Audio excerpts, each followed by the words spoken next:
On today's show, we've got injury updates. We're going to talk about who might be able to play in tonight's game 3, how impactful that could be for the Cavs, and maybe some things we learned about this team in game 1 and 2 that could benefit them in game 3. I brought in Spencer Davies. We're going to talk about all that and so much more on today's edition of Locked On Cavs.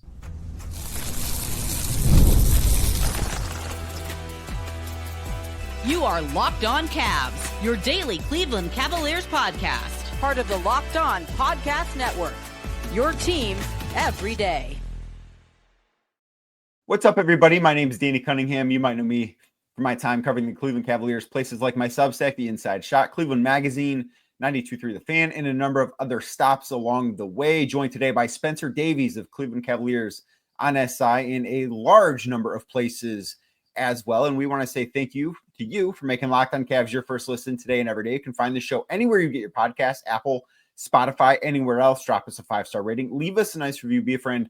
Tell a friend about Locked On Cavs. Make sure you're subscribed. Make sure a friend is subscribed as well. And if you're getting your day started with us watching on YouTube, do me a favor. Hit that thumbs up button for me. Click subscribe and hit that notification bell so you don't miss the latest Locked On Cavs content. A proud part of the Locked On Podcast Network, your team every day. We've got game 3 tonight against the Indiana Pacers. Cleveland Cavaliers, of course, trailing 2-0 in this series. And the question that is on everybody's mind, and if you're watching or listening to this podcast, I know what you're saying right now. Get to the injury stuff already. Who's going to play in game 3? Spencer, I'm curious what you've heard, but I have heard that there is certainly optimism surrounding Darius Garland, Evan Mobley, and DeAndre Hunter about their ability to potentially play in a game 3 tonight.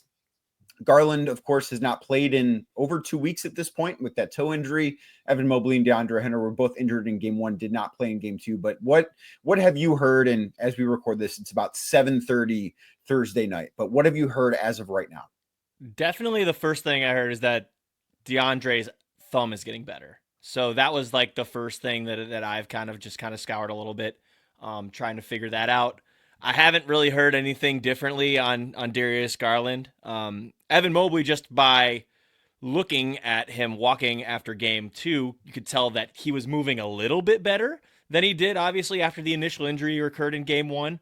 But the big thing that I heard pretty much was that Dre's thumb is looking better. But the other stuff, I think that's more of a game time deal. I've got a pretty decent feeling that Dre will play. Yeah, and I do think that, obviously, listen, none of these guys played on Tuesday in game 2. From what I gathered, DeAndre was the closest one to being able to play. That didn't happen, but I think that he was closer along to being on the floor on Tuesday than Darius was, than Evan was. And at this point, Spencer, I would be more surprised if none of the 3 played than if all 3 played tonight. I think it's more likely that all, and I'm not saying that this is going to happen, but I think it's more likely all 3 play that are questionable than none of the 3 play that are questionable. I think at least one goes. I feel like that is a good way to put this. And again, I feel like it's going to be Hunter, but you know how this works. It's always up to date, up to the minute, and that's what's so difficult. I mean, I don't know about you, man, but like I had like 170 texts this week just trying to figure out what the status of these guys are. And when you listen to Kenny Atkinson and when you talk to people, they're just like, look, like this is an injury thing that they're trying to figure out themselves. So they don't even know sometimes with this stuff. And it's not easy because of the timing of how it's happened. And also just the severities have differed. Not every injury is one size fits all, and not every solution is one size fits all. So it's hard to really gauge sometimes for us and even for the coaching staff to figure out who's going to be available and how long they're going to be able to play for. So if you were given the ability, and I think this is a very interesting exercise, but if you, Spencer, were given the ability to pick one of the 3 guys and say 2 of these guys are going to be out, but you can pick which one is healthy. We obviously do not live in this reality. Like, this is not how the world works. You don't get to pick and choose who's actually healthy, who's actually available to play. But if you could pick one of those 3 guys, which one do you think the Cavs would pick in an ideal world to be healthy in game 3 tonight, knowing that the other 2 not available because of that? You know what's funny? I initially thought Evan Mobley, just because matching the Pacer style, playing more 5 out. But after watching the first couple of games, I think that Darius Garland's the most important player out of those 3, just because of the ball handling and the ability to draw attention and his energy and the fact that he can also run an offense. And I think that Ty Jerome's going to bounce back. I just don't know how much he can because Andrew Nemhard and Aaron Nesmith are so quick-footed. They're strong guys, and Ty is not the fastest player. He plays at an unorthodox pace. He can do different things, and he got to his floater decently enough. But if that's not going and his jump shot's not going, you need another guy that's going to be able to penetrate the paint and kick out or go to that floater or try and draw contact. Take anything away from Donovan Mitchell being pressured all the time, because Donovan had a 50% usage rate in game 2 and was cramping at the end of the game, gave it all on the line. And Darius is somebody that takes that off of him. And so I think DG is probably more important in this situation, I feel like, against an Indiana team that has done a really solid job of trying to limit their offense. So I firmly agree with that. I thought you were going to say Evan just because of I think that like in a vacuum, he's the most important of those players to the Cavs, like long-term success. I think he's the best of those 3 players. Obviously, he's the defensive player of the year. And I think if he were available, it would be a good thing for the Cavs, obviously. But I think the answer is Darius Garland, because I think the Cavs really sorely miss his ball handling. There's a conversation to be had about the 3-point shooting that I'm sure we will get into later in this episode. But I think it's Darius partially because I think this is a one big series. I don't think that this is a series where the Cavs should be playing 2 bigs very often. In game 1, Jarrett Allen and Evan Mobley played 18 minutes together on the floor. The Cavs were outscored by 20 points in those 18 minutes. When it was just one of them on the floor, they were both positives alone. And we saw, I think, Jarrett Allen in game 2 have what I thought was, certainly before he ran out of gas, a very, very good game. I thought Jarrett was awesome in game 2 for the Cavs. And I think Evan would be better in that spot? I do. I think Evan would be better playing center against this team than Jarrett, but that's not the world we live in. Like if Evan is back, it's going to mean some of the 2 big stuff that I just don't think matches up well with what the Pacers do. And I think that the Cavs very much miss the shooting. And listen, Evan's been a good shooter. He made a couple of threes in game 1. But I think that they missed the shooting Garland can provide. I think they missed the pop he can provide with the basketball. I think they missed, and maybe this is the thing they miss most because of how this series has gone. I think that what Darius can do probably better than anyone on this team, this might be like his non-quantifiable superpower. I think he can dictate the pace of a basketball game better than anybody else the Cavs have. And I think, Spencer, in the first 2 games, more so game 1 than game 2, but in the first 2 games, I think that is the biggest area where the Cavs have struggled. And I think that leads me to saying if they could pick, they would bring back Darius Garland. It's a tempo thing. I think I agree with you on that one too. And I am in complete agreement with you talking about one big series because you have the 4 shooters surrounding him. You're able to spread the floor and then whatever you got to do from there, swing it, end up working the pick and roll game like Donovan and JA doing what they did all of last January in that game also. And then you don't want Donovan driving to the paint. I don't know how many drives he had in that game. I'm not going to even try to guess, but 21 free throw attempts, you can pretty much figure out how the game plan was. It was get downhill by any means necessary, get to the free throw line, muck this game up as much as possible so that we can slow it down and slow the Pacers down as much as we can. The problem with that was they expended so much energy doing that they lost their endurance and they lost their kind of energy. And that's why the Pacers were able to capitalize and come back from that 20-point deficit the way that they did. So I looked it up while you were talking. I want you to guess, because you said you didn't want to do this. I want you to guess how many drives, according to Second Spectrum, Donovan Mitchell had in game 2 to the basket. How many drives to the basket did Donovan Mitchell have in game 2? This sounds crazy. Let's go around like 60. Oh, no. That is way too high. Way too high? 26 drives to the basket. He had 26 drives to the basket, resulted in I was thinking 16, in terms of the free throws. Well, no, free throws are counted in this. Resulted in okay. 16. He went 10 of 16 shooting from the floor on those 26 drives. Went to the free throw line 12 times as a result of that. Scored 31 points. Only threw 2 passes on his 26 drives, which might be the alarming number here is that when he was going, he was putting his head down, and he was making like he was putting his head down, and he was just the ball's either going in the basket, it's missing, or I'm getting to the free throw line.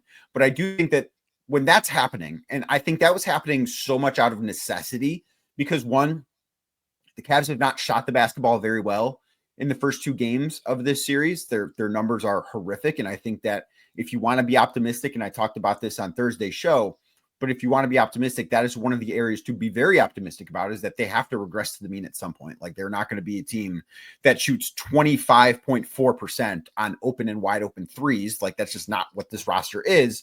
But I think that his drive number being so high and the pass percentage out of it being so low kind of is a result of, well, nobody's making shots. I have to carry this team. Yeah, and I think looking at the numbers of the passes per game for the Cavs in the playoffs, I think I saw was like they're 6th out of the 8 teams remaining. So that's something that's not indicative of what they've been used to. And that also goes back to Darius when we were talking about that. Now, the 60 number, I don't know why I thought, but I multiplied the amount of shots that Donovan took by 2. And I don't think that was the correct formula to use. So the math was not really math in there in my head. But yeah, 20, 25, 26 makes a lot more sense in this case. But I'm right there with you. I think that they're going to end up figuring out how to shoot. You saw the way that Sam Merrill set the tone in the first quarter, knocking down those first 3. Max Strus made a lot of timely plays. I know that he was, public enemy number 1 with the last couple minutes or whatever it had to be. But for the majority of that game, Max was terrific. I think that he will absolutely come out guns a-blazing as well in game 3, because he's probably feeling a lot of that pressure on his shoulders for why the things had gone awry. And I think that when we spoke to Ty Jerome on Thursday, that he was really, I loved his attitude. He was very collected, it's somebody that knows that it was not his best game. I think he even referred to it as one of the worst games, or not the worst game of the season. I think it's the worst game he's had all season. Yeah. I can't think of a worse game. And I am ditto here for me.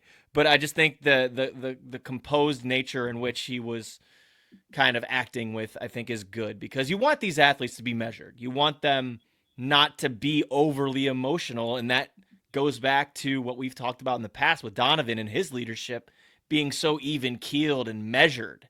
That trickles down into the locker room, and I think it's really helpful in a series like this where you have to be, because if you are too up and down, then you're going to put yourself way behind the 8 ball, especially going into a raucous environment in Indianapolis.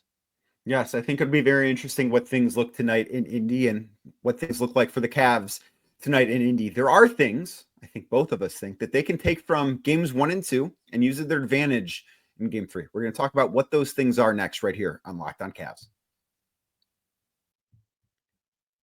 Today's show brought to you by DoorDash. NBA fans, you know what time it is. Playoffs. That means big performances and even bigger rewards. DoorDash is bringing the heat with a slam dunk deal for Dash Pass members during the 2025 NBA playoffs. It's called They Swoosh, You Score. That's right. Anytime a player drops 50 or more points in a playoff game, Dash Pass members can score a free 3-piece crispy tender combo from Wingstop the very next day. Just place an order of $20 or more and use the code WINGSTOP50, that is WINGSTOP50 at checkout, and that combo is yours. Crispy, delicious, and totally free. Offer valid noon to midnight the day after the game. Terms do apply. Maybe tonight, again, doing the show before Wolves Warriors, maybe Anthony Edwards goes for 50. Had a bad game 1. We saw Donovan Mitchell almost go for 50. Can Anthony Edwards repeat that, except maybe score 2 more points and reward everybody on Friday? I don't know. We'll have to watch tonight and find out. But if he does, this is the deal for you. Sign up for Dash Pass to unlock this and more exclusive deals all season long. Again, when any player scores 50 or more in a playoff game, Dash Pass members can grab a free 3-piece crispy tender combo from Wingstop the very next day with a $20 order and code WINGSTOP50. That's Dash Pass, your door to more savings, more flavors, and more ways to win. Today's show is also brought to you by Epicor. Every team knows the value of hard work, of taking pride in what you build and practicing every detail to get the best results. But no one player no matter how amazing, can do it all alone. Working together makes getting the win easier. And at Epicor, the All-Stars are the hardworking manufacturers and distributors who create and deliver the things we all need, from aerospace to electrical to medical devices. Epicor ERP solutions are created by industry experts to help make every day easier. Seeing your whole supply chain is easier. Managing logistics is easier. Responding to price changes is easier. From small businesses with big dreams to growing enterprises with global visions, they'll equip you with the right tools to move forward, think ahead, and lead the way. Because as the clock ticks down, you need to make the most out of every hardworking minute. Easier doesn't cut corners, easier takes the lead. Discover your success at easierwithepicor.com. That is easierwithepicor.com. Thank you again for making Locked On Cavs your first listen today and every day. Like I said earlier, you can find the show anywhere you get your podcasts, Apple, Spotify, anywhere else. Drop us a 5-star rating. Leave us a nice review. Be a friend. Tell a friend about Locked On Cavs. Make sure you're subscribed. Make sure a friend is subscribed as well. Spencer, not everything went poorly for the Cavs. And I do think that there's an alternate universe where they can look in the mirror and say, we've actually outplayed the Pacers for more time in this series than they've outplayed us. Like, I think the Cavs can truthfully say that and feel okay about it now. That does not change the fact that they are down 2-0 in this series. But what do you look at, maybe more so specifically from game 2, and say, if the Cavs just do this or maybe a little bit better, they win game 3? Defense. I mean, the way that they came out and held them to 15 in the first quarter, I know that was not really sustainable to do that. Like, you never know with shot luck. You never know with a lot of different factors, but 15 is really I don't hard think to they're do. going to be able to hold the Pacers to 60 points in a game. Exactly. Yeah, I don't think so. But bringing that intensity is definitely something that they can do. And I feel like Dean Wade was awesome with his defensive rotations in that game. I thought that Jarrett Allen worked his butt off to work through different types of situations, whether it was switches or trying to be the rim protector. You had so much good effort on that end of the floor. I think that even picking up full, you see guys like Max Strus making it tough on Haliburton. I thought that Tyrese Haliburton didn't even have that great of a game until I didn't that think he shot. played well. I think the shot makes it look like he had an awesome game. I thought the Cavs did a great job on him. I mean, he hit the biggest shot of the game, and full credit to him for doing so. I thought the Cavs were awesome defending him. And one of the things that I looked at before this series, because he's not going to be somebody that always impacts the game by scoring, right? Like he's not, I don't think that he's capable of going out and having the game Donovan Mitchell had in game 2, where Donovan just put the team on his back, scored 48 points. Like, I don't think that's who Tyrese Haliburton is as a player. He finds success in different ways. And during the regular season, the Pacers, in the 40 games that Haliburton played and had 9 assists or fewer, the Pacers were 20-20. I believe he had 4 assists only in that game. Now, Andrew Nembhard had 13, but he also had, 8 turnovers. Tyrese Haliburton doesn't turn the ball over, so if somebody like Andrew Nembhard is going to have 13 assists and it comes with 8 turnovers, you'll take that if you're the Cavs. Like, that's a fine place to be. But I thought the Cavs did a great job on him, and that's kind of the number one thing that I look at and saying, okay, if you want to carry over one thing, whatever the plan was on Tyrese Haliburton, forcing him left a lot, certainly that is very clearly part of their game plan. That needs to be bullet point number 1 for the Cavs in game 3. Force him left and just make him a scorer. I think that was the first thing I pointed out in our podcast, Courtside with Cavs on SI, me and Spencer German. We were talking about strategies for somebody as dynamic as Haliburton, because like you said, he doesn't hurt his team. That is something that he has been so good at since he's come into the league. He is not somebody that will turn it over. He's going to get his teammates involved, and that in turn gets him going. If you just make him a one-trick pony, a one-man band, and leave Pascal Siakam out of it, try not to let Miles Turner get into the pick-and-pop situations, don't let Andrew Nembhard get his looks, then I think you're going to be in a better spot, because you're saying, okay, Tyrese, you can go ahead and try and drop 40, whatever you want to, as long as the other guys aren't hurting us. And the Pacers came into this series as one of the top corner shooting threes in the league, and I think that is something that they have hurt them, obviously, in game 1, a ton hurt them, like Aaron Nesmith from the corners. I thought Obi Toppin had a good first game. A lot of guys that come off the bench and can really hurt you. And then obviously Benedict Mathurin doing what he did. So that I think is a top plan for them, is to just make Haliburton a scorer. And like you said, force him left as much as you can. And Ty Jerome even got into that too in practice.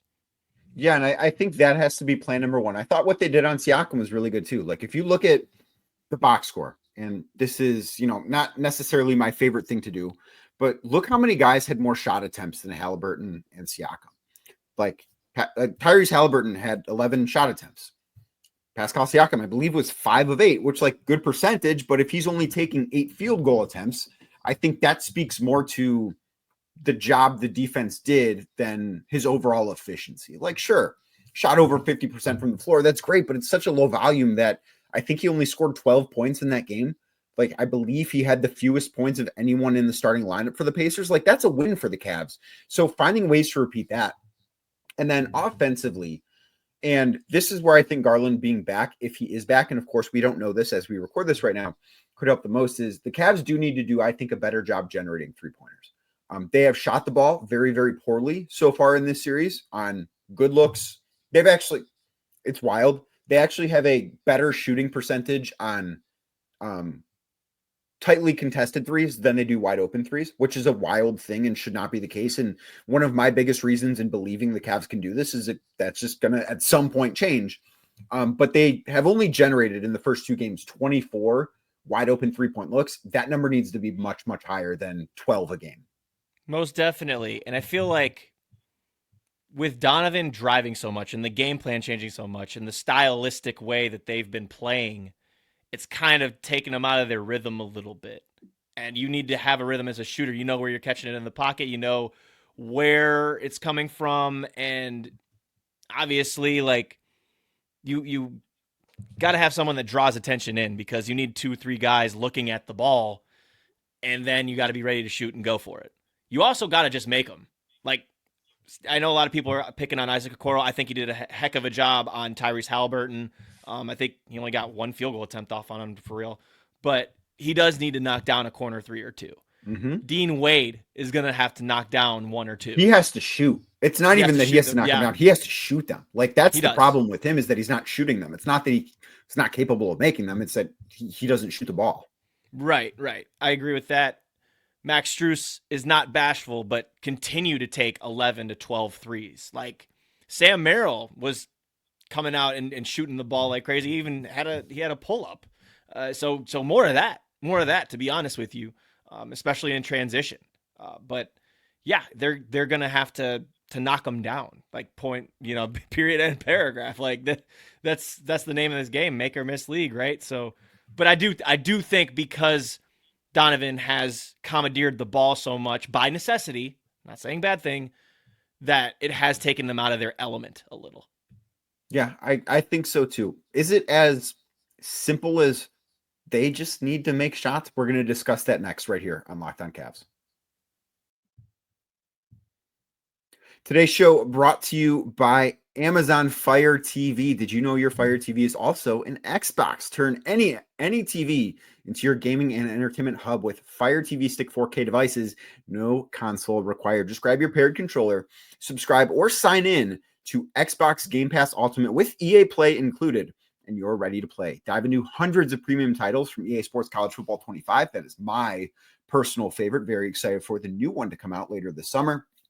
To Call of Duty Black Ops 6 and Avowed, as easily as you stream your favorite shows. It's gaming made simple, and it's all on your Fire TV. You can play high-quality Xbox games at a fraction of the cost of a console. You already have a console? Well, a Fire TV Stick 4K device, more affordable and easier to travel with. I'm going on the road. Well, right now, if you're listening to this, I'm probably driving to Indianapolis, because that's the beauty of podcasting. I could record the night before, but if you're going on the road like me, you still want to be able to, you're going to have time. You want to be able to get the gaming in. This is the way to do it. So what you need to do, head to Amazon.com/Fire TV Locked On to get started. Xbox Game Pass Ultimate subscription and compatible controller required. Available on select devices, including a Fire TV Stick 4K second generation, Fire TV Stick 4K Max first and second generation, and Fire TV Cube third generation. Thank you again for making Locked On Cavs your first watch today and every day. You can find the show anywhere you get your podcasts, Spotify, Apple, and on YouTube. Make sure if you're watching, hit that thumbs up button for us, click subscribe, and hit that notification bell so you don't miss the latest from us. Spencer, I read off some of the shooting numbers on yesterday's show, and the Cavs are well below in the first two games, and two games, obviously, a very, very small sample size. But they're well below who they have been for this entire season as a shooting team. So in the first two games, they are 6 of 24, 25% for those of you pulling out the calendar right now, on wide open threes. 9 of 35, which is 25.7% for, again, those of you pulling out the calculators, on open threes. That is 15 of 59 on open or wide open threes in the first two games of the series. Is it as simple as the Cavs just need to make the shots the Cavs have made all year and they'll be fine? I think so. Is it bad that, because I'm kind of there too. Like I wrote something for my Substack, The Inside Shot, today about how I just like reasons for optimism. The Cavs are, if the Cavs shoot like this, they can't beat anybody, at least not consistently. If they shoot like they did, like their average performance during this season, wide open threes, 42%, open threes, 39.8%. Like if they just shoot to their averages, they will not lose. If they shoot below their averages, I don't know that they'll win. And that's kind of, I think, where we're at right now. And Kenny loves to use expected field goal percentage for both ends of the floor. And I'm sure that when we ask him on Friday, like he'll probably say the same thing, like something similar to it. Is like, guys got to make shots. It is what it is. Like, and it's funny you mentioned that too, because like, you know, you said 15 of 59 or something like that, right? Yes, 15 of 59. Okay. So I think of that, and I'm looking at the other series in the East. And Boston goes out and shoots 15 of 60 from deep in one of those games. And then they can't hit the broadside of the barn in game 2 either. Like, do they have the same thought? If we just make our shots, we win. I don't know. I don't know if that's the case or not. I would assume the case would be that because they've been doing it for a number of years now. And I think with the Cavs, the optimistic part is that the Pacers have won by what? A collected 10 points? What is it? Like yes, 9 10 points. They won by 9 in game 1. Obviously, they won by 1 in game 2. Yeah. So, and if the Cavs they lost those games with those numbers, then I think that perspective kind of shows you everything. And that's still being down bodies. So, and you bring up the expected field goal percentage thing, and the Cavs do like to use that. I don't know that they use the exact same expected field goal percentage metric that I find. I use one from PBP Stats that I think is pretty good. But in the first two games of this series, in both game 1 and game 2, the Cavs had a higher expected field goal percentage than the Pacers did. So basically, they generated better shots than the Pacers did. But they underperformed their mark in each game. Their effective field goal percentage was at least 10 points lower in both games than their expected field goal. Like that is so drastic. Yep. And the Pacers in both games have overperformed their expected field goal. Like in game 2, they very, very barely overperformed it. In game 1, they overperformed it by a ton. But I think that these are just kind of, I hate to say that the Cavs have been unlucky and that's why they're down 0-2 in the series, because it's more than that. Like they got a little unlucky at the end of game 2, but they also did a lot to shoot themselves in the foot. And just like I went on a rant about the last 2-minute report yesterday and just like how the Cavs should have won that game. Like it did not matter that Tony Brothers and his crew missed lane violations. That didn't matter. The Cavs should have won the game no matter what. And they didn't, because it was their own fault. And they have nobody to blame but themselves. But I also look at this and say, this is a team right now that I think is due for good luck in a hurry. And if that good luck starts tonight, I actually think the Cavs have a really good chance to win the series. Like it's far from impossible. I wouldn't say like it's 50-50, but if they win game 3 tonight, I think everything is back on the table. Obviously, like if they lose game 3 tonight, this series is over. But if they win game 3 tonight, everything is back on the table. How many winning streaks have they had this year? They have had, I put this in my story for today. They have had 5 winning streaks this year of 4 or more games. And you might say, well, they won 64 games. That sounds really low. And you'd be right. That is low for a team that won 64 games, but they had a 16-game winning streak, they had a 15-game winning streak, and they had a 12-game winning streak. So when you take away, we can all do the math there to where that is 43 of their games that they played, right? 16 and 15 is 31 plus 12 is 43, right? Right. Better job than me earlier. So that is 43 of their 64 wins. So you only have 21 other games left. Of course, you're not going to be able to find so many 4-game winning streaks, but they won 64 games. And that's what I keep coming back to, is that this team, yes, they're beat up. They're not as healthy as they'd like to be. Donovan Mitchell very clearly battling through a calf injury right now, but they're still really, really good. And they still should be able to find a way. I wouldn't call them the favorites in this series. I think it's probably a little improbable that they win this series, but I also don't think it's necessarily as bad as you would typically feel about an 0-2 deficit. And they're a top team in the East for a reason. That's the other part of this. They're deep. They obviously know how to shoot and play offense. They can adapt to different styles. They can defend really, really well when they put their minds to it. And I think that's what we're going to see tonight in Indianapolis. And I have one more thing here too. I'm surprised that Indianapolis isn't playing a little bit further off of Donovan, honestly, because of the jumper. I'm surprised that they're not dropping more or giving him a little bit more space and having him try to beat him from deep, because Donovan's jumper is broke right now. And it's no fault of his own. It's obviously the calf and ankle injury that's been bothering him. But if I was Indy, I would be kind of being a little bit softer on him and not allowing him any kind of. How much do you think that would matter? How much do you think that would matter? Because I also don't think right now that he's the most explosive he's ever been. I don't think that's some controversial thing to say about a guy with a calf injury. Right. But he's still getting to the rim. He is. I think if they were to change that up and plant somebody a little bit more close to the middle of the floor, that it would change stuff. I think it would.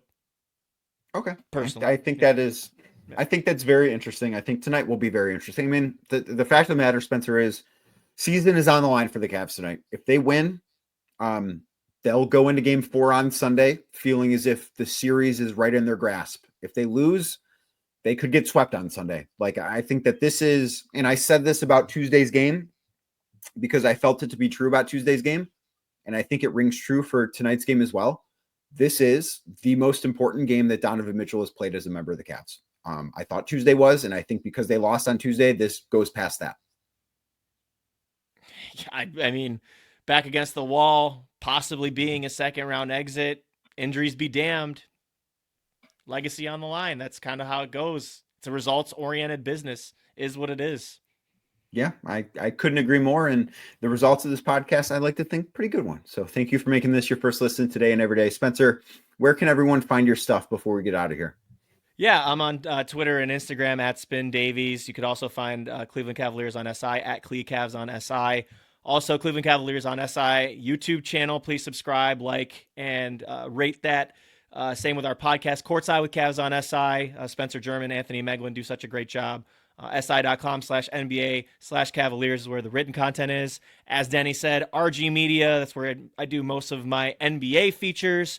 Babcock Hoops, where I do my NBA draft features. And then also been working on a documentary with Isaac Okoro and Holo Footwear in partnership with Close Up 360. Episode 1 is out on Close Up 360's YouTube channel, so go check that out. It's been a blast to help try and produce that, and I think it's really had a good turnout so far. So excited for Indy, obviously. And just one more note, I can't believe that I said Donovan Mitchell drove to the rim 60 times in one game. Yeah. That is a different one. Maybe use the division symbol instead of the multiplication symbol next time, huh? Yeah, you idiot. I will never forgive you for that, but I will forgive you if you make today your first listen, if you make every day Locked on Cavs your first listen. Like I said earlier, you can find the show anywhere you get your podcasts, Apple, Spotify, anywhere else. Make sure to drop us a 5-star rating. Leave us a nice review as well. Be a friend. Tell a friend about Locked on Cavs. And if you're watching this on YouTube as we get out of here, do me a favor. Hit that thumbs up button for me, click subscribe, and hit that notification bell so you don't miss the latest Locked on Cavs content. I will be back later tonight, early tomorrow, coming to you live from Indianapolis, talking about game number 3.